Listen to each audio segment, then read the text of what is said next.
en castellano sería no un fanático o no un aficionado, not a fan. Y nos plantea el autor y nos llama y nos hace reflexionar sobre nuestra entrega, nuestra consagración a Dios. Si somos verdaderos seguidores de Cristo Jesús o simplemente soy un aficionado. Los aficionados del Colo-Colo se ponen la camiseta, de vez en cuando van al estadio, de vez en cuando ven el partido en la tele, se conocen a algunos de los jugadores, pero cuando el equipo empieza a decaer, no están ni ahí con el equipo. En cambio, los de Cristo, ustedes entienden a lo que voy, ¿no? Es lo que el autor nos llama a pensar y reflexionar. Y en este año en que los he invitado a que tomamos conciencia de la presencia de Dios, de que estamos ante Dios, el corandeo, obviamente tenemos que también reflexionar sobre este tema. ¿Soy un simple aficionado o realmente soy un seguidor de Cristo? Busquen por favor en Juan capítulo 6, el Evangelio de Juan capítulo 6.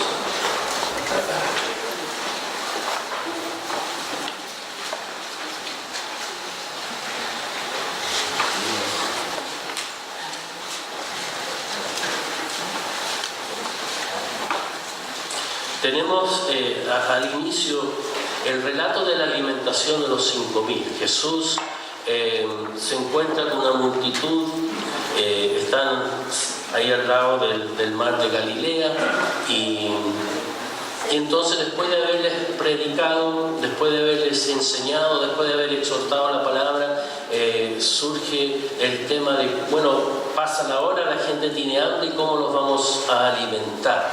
Versículo 10 dice que son unos 5,000 que se han congregado y Andrés y otros han salido a ver qué se puede hacer y Andrés vuelve con un niño que tiene 5 panes, 2 pececillos, son 2 pequeños peces, y es lo único que se ha encontrado y sabemos que Jesús entonces hace el milagro y con eso poquito, con esa pequeña ofrenda que es entregada, Jesús alimenta a esta multitud de personas.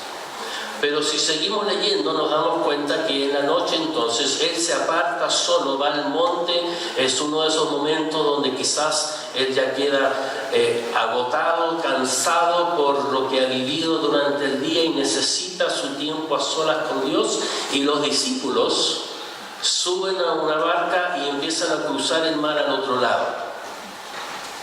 Luego es el momento donde Jesús ve que ellos quedan atrapados a mitad de camino porque hay mucho viento y Él camina sobre el mar y luego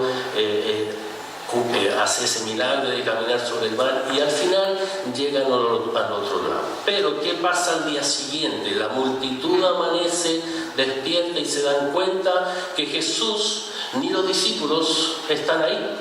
Se han ido y empiezan a mirar y se dan cuenta que falta una barca, entonces dicen, se ha ido al otro lado, y ellos entonces cruzan, dan vuelta y se encuentran con Jesús al otro lado del mar. Versículo 26, 6:26. Respondió Jesús y les dijo, bueno, el 25 mejor, y hallándole al otro lado del mar le dijeron, Rabí, ¿cuándo llegaste acá?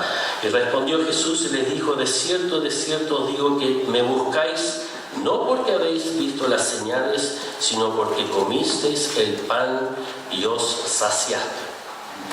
Lo que Jesús le está diciendo a través de estas palabras es que ustedes ayer llegaron a escuchar porque quizás habían escuchado de mi reputación, quizás habían escuchado acerca de los milagros, de las señales que había hecho, pero ustedes vivieron algo particular. Yo les di de comer alimento y ahora, en vez de buscarme a mí por las señales y los prodigios, ahora vienen ya que ayer cenaron, ahora vienen a buscar el desayuno. Y le está diciendo cuál es tu prioridad y cuál es tu verdadera razón para buscarme a mí. Entonces, Él les dice en el 35, Jesús les dijo: yo soy el pan de vida, el que viene a mí nunca tendrá hambre, y el que en mí cree no tendrá sed jamás. Lo que yo les ofrezco no es un pan pasajero, sino que yo soy el pan de vida. Yo soy aquel que da alimento, que es un alimento que es eterno. El que cree y el que me sigue a mí tendrá vida eterna. El pan material es pasajero, nos sacia el hambre por unas horas, pero de nuevo tenemos que volver a comer. Y la gente, los expertos, dicen que debieron comer hasta 5 veces al día, porque el cuerpo lo necesita. En cambio, el que recibe a Cristo tiene el pan de vida. En otras palabras, tenemos en Él la salvación que es eterna. Cuando Jesús entonces confronta a la multitud con esta verdad, ellos tienen que decidir qué es lo que van a hacer. Yo tengo que dar vuelta a la hoja del mío, versículo 66.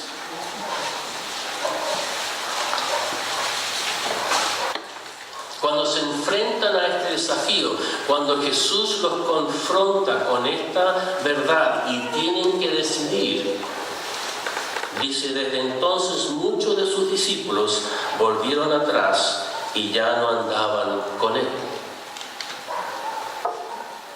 El seguir a Cristo tiene su precio y tiene un costo. Y cuando Jesús nos confronta con esta realidad, nosotros tenemos que hacer frente a esa verdad en nuestras vidas. ¿Cuál es la razón por la cual yo estoy aquí ahora? ¿Cuál es la razón por la cual yo digo que sigo a Jesús? Tenemos que hacernos esa pregunta. ¿Somos seguidores de Jesucristo? Ahora, no te estoy preguntando si tú asistes a la iglesia, no te estoy preguntando si participas en alguna actividad o organización de la iglesia, no te estoy preguntando si alguna vez levantaste la mano cuando algún predicador pidió o preguntó si alguien quería recibir a Cristo. Tampoco estoy preguntando si tu familia es cristiana, si tú te criaste en una iglesia, si tienes más de una copia de la Biblia. Estoy preguntando si eres verdaderamente un seguidor de Cristo Jesús. Y tenemos que ir definiendo entonces qué es lo que significa ser un seguidor de Cristo Jesús. Y eso es lo que yo quiero que veamos en las próximas semanas, usando este libro como base, pero también viendo qué es lo que nos dice la Escritura al respecto. Busquen en Mateo 7.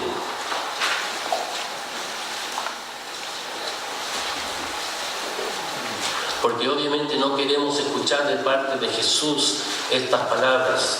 7:23.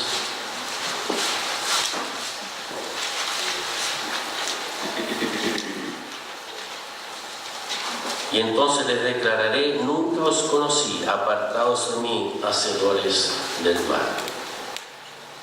Cuando nos enfrentemos a nuestro Hacedor, cuando nos enfrentemos a nuestro Creador, obviamente tendremos que responder ante nuestra vida, ante lo que hemos hecho, ante nuestras obras, ante lo que hemos dicho, si nuestra vida ha sido consecuente. Pero sabemos muy bien que la única respuesta para poder entrar al cielo es declarar a Jesús como nuestro Señor y Salvador. Pero ¿qué significa ser un seguidor de Cristo Jesús? Y tenemos que entonces llegar a ese momento que el autor de este libro lo denomina el DLR. Para los que están anotando, DLR. Ahora que estamos con la tecnología y todo se abrevia y todo es cortito, DLR. Definir la relación. Los que son un poquito mayores, hagan memoria para atrás. atrás. No, ustedes jovencitos escuchen para que puedan aprender algo de esto. ¿Se acuerdan cuando pololeaban? ¿Se acuerdan cuando se declaraban su gran amor y qué sé yo? Pero cuando llegaba el momento de definir la relación, el DLR, o sea, ¿hacia dónde va esta relación? ¿Es una relación seria? Y nosotros los hombres empezamos a tiritar porque nos están pidiendo que nos comprometamos con algo más serio. Para los hombres es mucho más fácil que sea una cosa así livianita nomás y sin mucho compromiso. Pero cuando la mujer nos mira a los ojos y es la hora del DLR, muchos hombres salen arrancando. Y hasta ahí nomás llegó la relación. Llega un momento donde obviamente nos tenemos que analizar, tenemos que evaluar, tenemos que reflexionar y si realmente estoy en esto para toda la vida o no. Y es un momento de definiciones, es un momento donde tenemos que tener claridad de que yo me comprometo para toda la vida. Y con Cristo Jesús, Él también espera en nosotros un mismo tipo de compromiso, porque no basta solo con la boca para afuera. Mucha gente me pregunta, no es que constantemente me preguntan esto, pero surge esta pregunta mucho. ¿Qué pasa con aquellas personas que en algún momento levantaron la mano y manifestaron una decisión por Cristo y después no los vimos nunca más? Y uno los llama, y uno los contacta, y uno los visita y los anima, pero se quedaron con que levantaron la mano y eso fue todo. Yo no soy quien para decir si fueron sinceros o no. Yo no soy quien para decir si realmente tuvieron un encuentro genuino con Cristo o no. Nosotros como iglesia tenemos el deber de continuar en compartir, en predicar y esperar que la respuesta de la persona sea sincera. Muchas veces el levantar de la mano de la persona es una cosa emocional, es una cosa del momento. Se dejó llevar, quizás una cosa de sentimiento, pero nuestro caminar con Cristo Jesús no es un tema de sentimientos. Y es una cosa que tenemos que tener clarísimo. Una de las cosas de la cual tenemos que tener cuidado.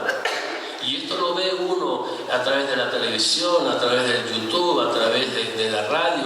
Cuidado, hermanos, con esos mensajes que lo llevan a uno, que nos manipulan a uno tanto, que nos engañan a través de nuestras emociones. No estoy diciendo que la emoción queda al margen de nuestro compromiso con el Señor, pero cuidado. ¿Qué es lo que nos motiva? ¿Qué es lo que nos lleva a tener una relación con el Señor?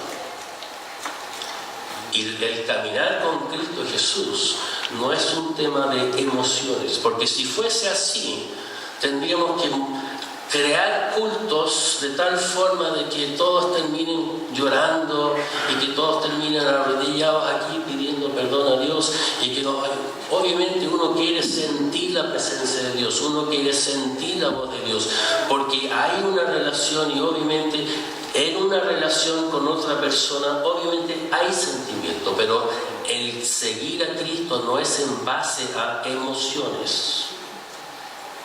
El decidir seguir a Cristo es en base a una decisión donde usamos nuestra mente y nuestro corazón, porque hemos escuchado la voz de Dios, hemos respondido ante la voz de Dios y nos hemos comprometido con Él y hemos declarado entonces a Cristo Jesús como nuestro Salvador. 3 preguntas entonces que nos ayudan a definir la relación. 3 preguntas que nos ayudan a entender y definir nuestra relación con Cristo Jesús.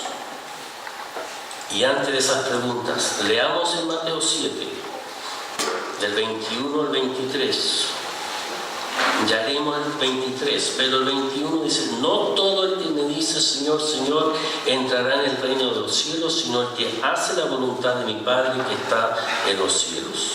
Muchos me dirán en aquel día: Señor, Señor, ¿No profetizamos en tu nombre y en tu nombre echamos fuera demonios y en tu nombre hicimos muchos milagros?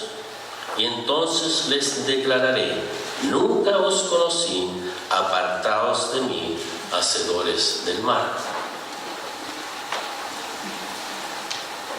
Relean estos versículos, por favor, en silencio, y fíjense en lo que Jesús está diciendo.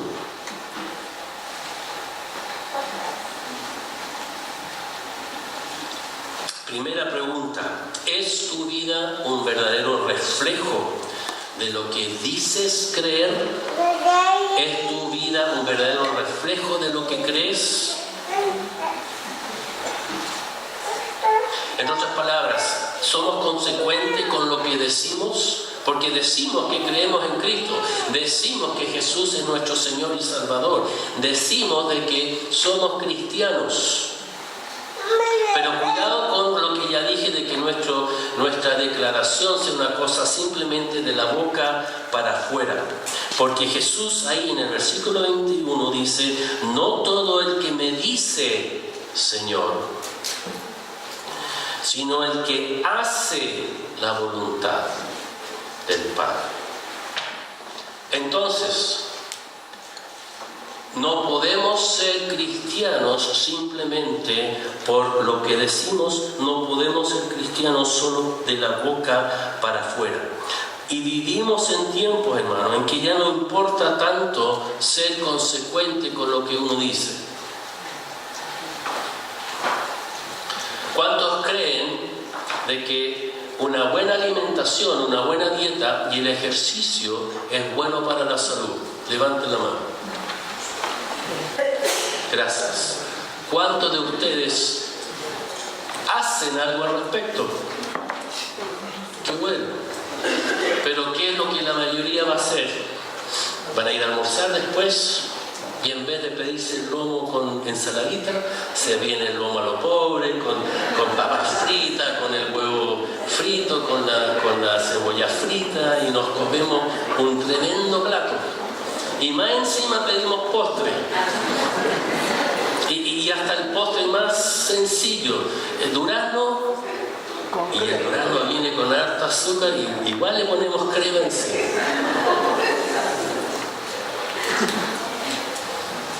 Cuidado con lo que decimos, que sea consecuente con lo que hacemos y que nuestro hacer también sea consecuente con lo que decimos.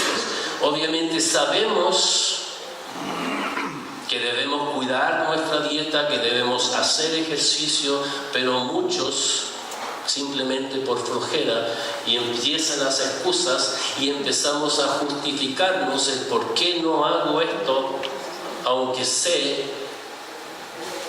que sí debo. Y como ya he mencionado varias veces últimamente, hacemos lo mismo con la palabra de Dios. Conocemos lo que la palabra dice, conocemos lo que Dios nos enseña a través de esa, aceptamos y decimos que sí, o sea, nos hace sentido. Pero en mi caso, ¿sabe qué? Yo entiendo que no debo hacer tal cosa, pero... Y empezamos a justificar nuestra desobediencia como si Dios va a ser una excepción con nosotros. Está bien para los demás, pero en mi caso Él va a entender que en esta situación yo tuve que no cumplir o tuve que pecar. Cuidado, hermanos, con transformar o leer la Biblia y la enseñanza del Señor de acuerdo a mi propia comodidad, porque al final no estamos realmente siguiendo al Señor, simplemente es una cosa de la boca para afuera, porque nuestra práctica es otra. Y no estoy aquí, hermanos, para que nos sintamos mal, que nos sintamos culpables, no. La intención es que reflexionemos y entendamos claramente y estemos atentos a cómo el Señor me está llamando la atención en cuanto a cómo estoy realmente yo siguiendo a Cristo Jesús. No seamos los aficionados que se ponen la camiseta y que desde afuera alientan a los otros, sino que seamos aquellos que realmente actúan de acuerdo a lo que dicen. Ahora, Una cosa entonces, obviamente, es que nuestro hablar sea consecuente con nuestras obras. Cuidado con lo que tú estás diciendo en cuanto a tu relación con el Señor. Y reitero, no te estoy llamando a que tú participes en todas las actividades de la iglesia y que te comprometas con este ministerio y que tú estés aquí cada vez, porque en realidad no son muchas veces que tenemos culto. Pero te pregunto, ¿cuándo fue la última vez que alimentaste, diste de beber, acogiste al necesitado? O visitaste al enfermo o al que está en la cárcel, como el Señor nos dice cuando habla del tema del buen pastor. Nuestro actuar, nuestras obras tienen que ser consecuentes con lo que decimos. Entonces, esa primera pregunta, la reitero, ¿es tu vida un reflejo de lo que dices creer? Y obviamente la segunda pregunta es al revés. ¿Crees estar en el camino correcto solo por tus obras? Y ahí empezamos a enumerar todas las cosas que hacemos. Pero cuidado, fíjense en lo que el Señor Jesús le dice a estos líderes religiosos. Versículo 22. Mateo 7:22. Muchos, no son líderes religiosos, son aquellos que le están siguiendo ahí sus discípulos. Muchos me dirán en aquel día: Señor, Señor, ¿no profetizamos en tu nombre y en tu nombre echamos fuera demonios y en tu nombre hicimos muchos milagros? Y empiezan a enumerar su lista de obras que han hecho. Que yo fui desde diácono, maestro de la escuela dominical, que participé en este ministerio, que estuve a cargo de los niños, trabajé en el campamento de verano e iba a todos los campamentos yo mismo, etcétera y etcétera. Y empezamos a mostrar las etiquetas que nos ponemos nosotros mismos. Ahora, a mí me llama la atención la lista que Jesús dice aquí. Porque a cualquiera le gustaría poder decir que profeticé en su nombre, que eché demonios, que hice grandes obras, grandes señales, que hice milagros. De los tres yo cumplo con uno. Profetizo, porque el profetizar no es anunciar lo que viene en el futuro como si tuviésemos nosotros una bola mágica y vemos el futuro. Anunciamos lo que viene en el futuro. Anunciamos a un Cristo que vendrá por los suyos. Entonces todo cristiano debemos ser profetas en el sentido que estamos anunciando la palabra de Dios, predicando la palabra de Dios y poniendo al mundo en conocimiento de cuáles son sus alternativas. O seguimos a Cristo o nos vamos al infierno.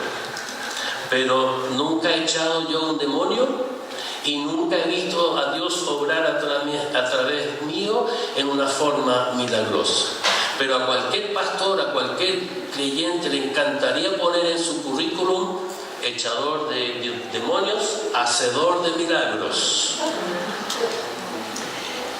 Y yo creo que Cristo en este momento, en este diálogo, está usando aquellas cosas que llaman mucho la atención en los ojos de los demás para hacernos ver de que no importa cuánto hayas hecho tú, si en tu corazón nunca realmente creíste.